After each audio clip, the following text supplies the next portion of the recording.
आप देख रहे हैं पल पल न्यूज और मैं हूं आपके साथ नदीम अकरम। अमेरिका की एक खास पॉलिसी रही है, फूट डालो और अपनी जेब को जो है गरम करो।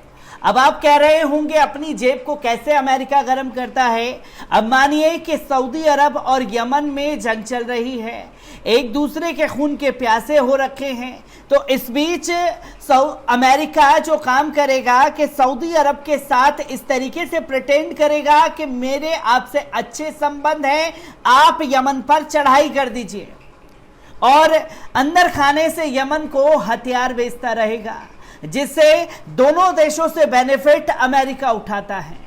बीते कुछ सालों से अमेरिका की ये पॉलिटिक्स उसको भारी पड़ रही है, जिसके चलते इमरान खान ने भी आईना दिखाया, तो वहीं तुर्की के राष्ट्रपति रजब तैयब एर्दोगान ने भी समय समय पर अमेरिका को आईना दिखाने का काम किया है।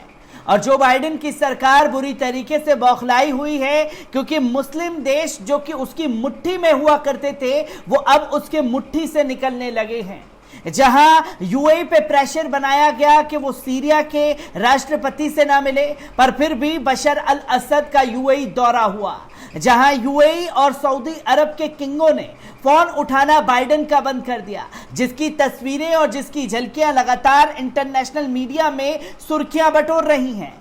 तो वहीं इमरान खान ने आईना दिखाया अफगानिस्तान और रूस के मामले पर, तो इमरान खान को इसका खामियाजा भुगतना पड़ा कि तख्ता पलट कराने की कोशिश की गई, पर इमरान खान ने अपनी सूझबूझ से अपनी सत्ता को भी बचा लिया। और जब इमरान खान पर दाल नहीं गली है, तो अब तुर्की के राष्ट्रपति रजब तैयब एर्दोगान का तख्ता पलट कराने की तैयारियां जो बाइडेन द्वारा जारी हैं, जिसमें विपक्ष को अपने साथ लेकर के तुर्की के राष्ट्रपति रजब तैयब एर्दोगान की सरकार गिराने की तैयारियां अमेरिका द्वारा की जा रही हैं। किस तरीके से हथकंडे अपनाए जा रहे हैं, और इसे समझने की भी कोशिश करेंगे इस आर्टिकल के जरिए कि आखिर कैसे अपनी मुट्ठी में तुर्की के विपक्ष को लेकर के जनता को भड़का सकती है एर्दोगान के खिलाफ। तो आपकी नजर डलवाते हैं इस रिपोर्ट पर। पाकिस्तान में राजनीतिक हालत बिगड़ने के बाद अब अमेरिका के निशाने पर मुस्लिम देश आ गया है। अमेरिकी राष्ट्रपति बाइडेन ने सत्ता संभालने के बाद से ही ट्रंप की हुकूमत की पॉलिसी के बिल्कुल मुखालिफ काम शुरू किया हुआ है। ट्रंप ने सत्ता में रहते हुए अमेरिका को किसी नई जंग में शामिल नहीं होने दिया, बल्कि उसने अफगानिस्तान के साथ समझौता करके अमेरिकी व अन्य विदेशी सैनिकों को बाहर निकालने का ऐलान किया। ट्रंप ने अमेरिका को इराक से बाहर निकालने का काम किया, साथ ही सीरिया और यमन की जंग में शामिल अमेरिका को अलग करने की कोशिश की। जो लगातार जंगों के दौरान अमेरिका अपनी पॉलिटिक्स खेलता है, उसे इमरान खान और रजब तैयब एर्दोगान ने असफल बनाया है। जो बाइडेन को सत्ता संभालने के बाद सबसे पहले सऊदी अरब के क्राउन प्रिंस को पत्रकार जमाल खाशोगी की हत्या में सजा दिलाने के लिए कार्रवाई शुरू की। अमेरिकी अदालत में बिन सलमान के खिलाफ मामले को चालू किया गया और जमाल खाशोगी की हत्या से जुड़े दस्तावेज जारी कर सऊदी अरब पर दबाव बनाने की कोशिश लगातार जो बाइडेन द्वारा जारी रही। जो बाइडेन की हुकूमत पाकिस्तान के बाद तुर्की के अंदर सत्ता परिवर्तन के लिए एक्टिव हो गई है। अमेरिकी सरकार तुर्की में रजब तैयब एर्दोगान को हटाने का मन बना चुकी है।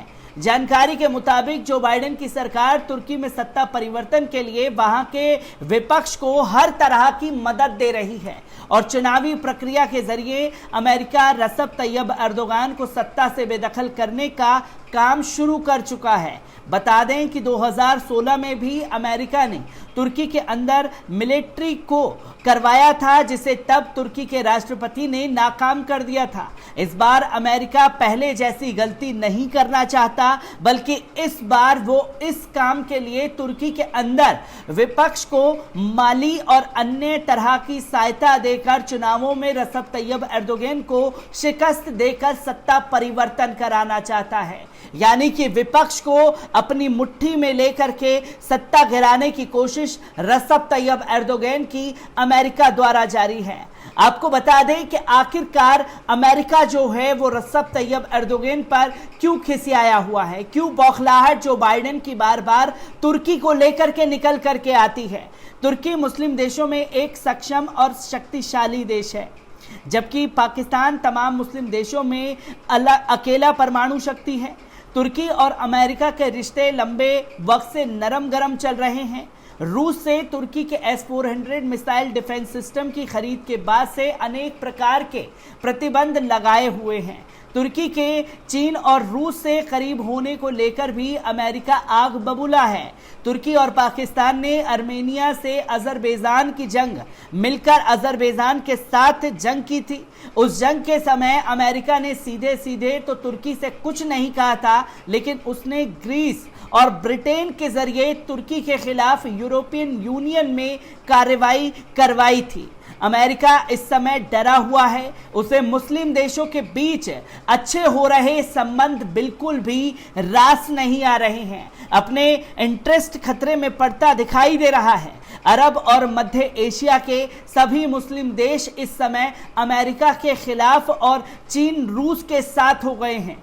इतिहास में यह पहला मौका है जब सऊदी अरब और यूएई की सत्ता के प्रमुख अमेरिकी राष्ट्रपति जो बाइडेन का फोन तक रिसीव नहीं करते हैं। यूएई ने अमेरिका की धमकी के बाद सीरिया के राष्ट्रपति को अपने देश की यात्रा पर बुला लिया। सऊदी अरब ने यूक्रेन की जंग में अमेरिका को बार बार कहने के बावजूद रूस के खिलाफ एक शब्द तक नहीं बोला।